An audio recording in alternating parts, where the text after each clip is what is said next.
Сәлем достар, менің каналыма қош келдіңіздер. Бүгін біз шаурма немесе донер жасаймыз. Сіз бұл тағамды қалай атайсыз, комментарийға жаза кетіңіз. Донер жасау үшін бізге тауық еті, лаваш және көкөністер қажет болады. Алдымен сәбізді дайындаймыз. Сәбізді жіңішкелеп турап, тұздап қоямыз.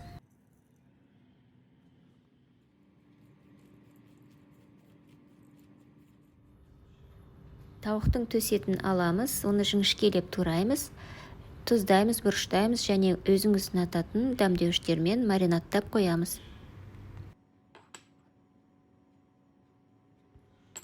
Жарты сағаттай тұрып маринадталғаны жеткілікті және екі жағын қызартып, орташа отта пісіріп аламыз.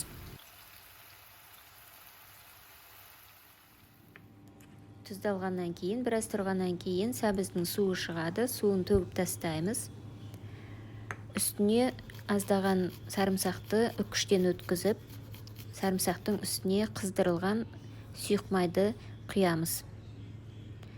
Аздап укроп және қалауыңыз бойынша алма, сірке суын қосуыңызға болады. Тауықтың етін сақтап тураймыз. Енді соус жасаймыз. 2 ас қасық кетчуп, 2 ас қасық майонез, 1 ас қасық қыша қышқылы және аздаған сарымсақты үккіштен өткізіп, барлығын араластырамыз.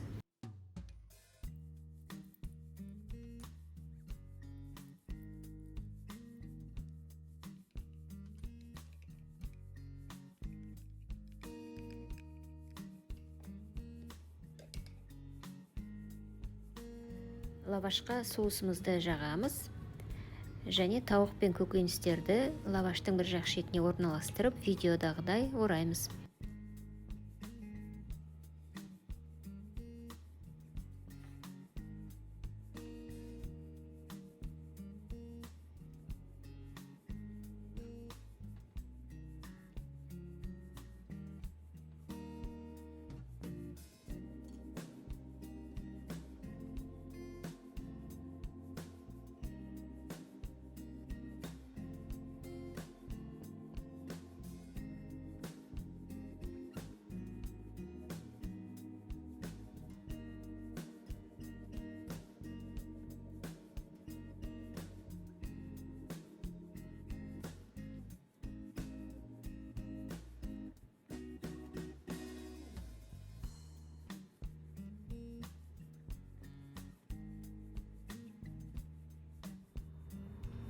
Барлық лаваштарды осылай орап шығамыз. Осы азық-түліктен менде 4 дана шаурма шықты.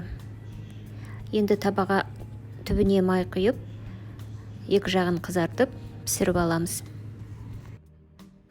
Үйде өз қолыңызбен жасаған міндетті түрде өте дәмді болады. Жасап көріңіздер. Егер видео ұнаса, лайк басып, комментарий жазыңыздар. Келесі видеода кездескенше.